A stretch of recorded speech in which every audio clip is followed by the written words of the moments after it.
Okay, made 2.5 bales this morning. Hay's dry. It's supposed to be 30 above today. It's August 16th. The 2020 haying season has been crap, mainly because of the 10 plus inches of rain.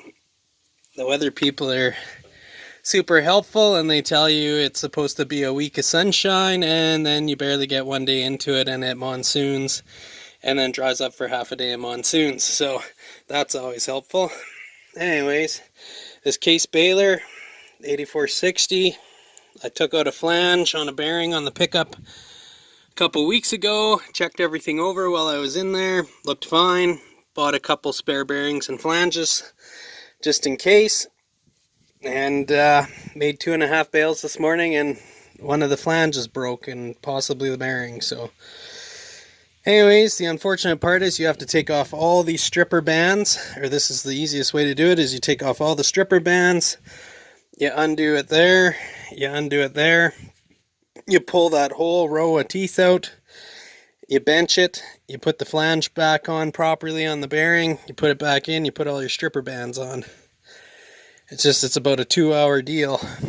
If you don't twist up these bars, they're essentially angle iron that's mounted to this rotor. It's a 4-bar. I think on the 8465 it's possibly a 5-bar. But anyways, I've bent these bars up before, and then it's a real mess. But hopefully it's just the bearing flange and I caught it soon enough. I heard a really bad noise, so I stopped. And then the belt started smoking. The brand new belt that's only 20 bales old on the side started smoking, and then the clutch opened up. So anyways, yeah, so hopefully we can take this pickup apart and change the bearing and go from there. Okay, so there's all the stripper bands off. I like to keep them in order when I put them back on. Before in the past, I've mixed them all up, and then you got to go in here with a hammer and pound certain stripper bands down, because it like ridges, because you normally feed back and forth on your baler. Well, it gets like a natural ripple in the stripper bands, at least on these case balers. Maybe they finally improved and made thicker bands on the newer balers. But anyways, I like to keep them in order, because if you get them out of order, it's all wavy, but it's every second or third one that's wavy, and then it doesn't. I don't think it feeds as nice.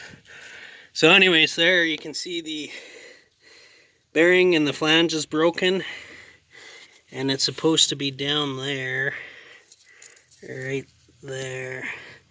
There's the hole, the slot, and the other hole right there. So anyways, hopefully the bar looks relatively straight. So hopefully we can just pop that out. So you got to pop off the side shield, which is essentially like a big stripper band, and that side shield, same thing.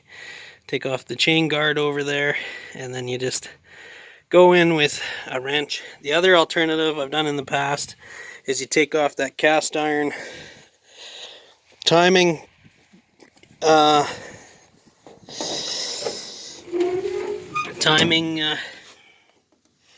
it's not really a wheel, but it's for the cam, like a timing cam thing. You can take that off, but then you got to put every bar back in time, and it is a bit of a pain. So I typically try and leave this thing alone and just do it this way. And you would think the bearings would fit through here, but they do not fit through there that well. So I've tried that as well. Okay, there's a little bit better look with everything removed. So hopefully we can just get a pry bar in here and pry this backwards. I've taken the belt off the other side there, so hopefully we can just pry this back and pull this bar out.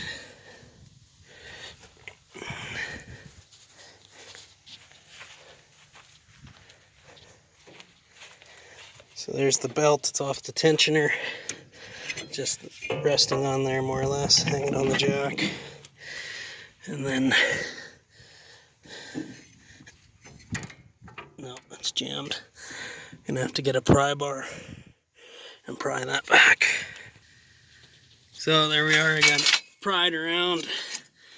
That's what breaks all the time on these things, is these flange plates. So it twisted it right off.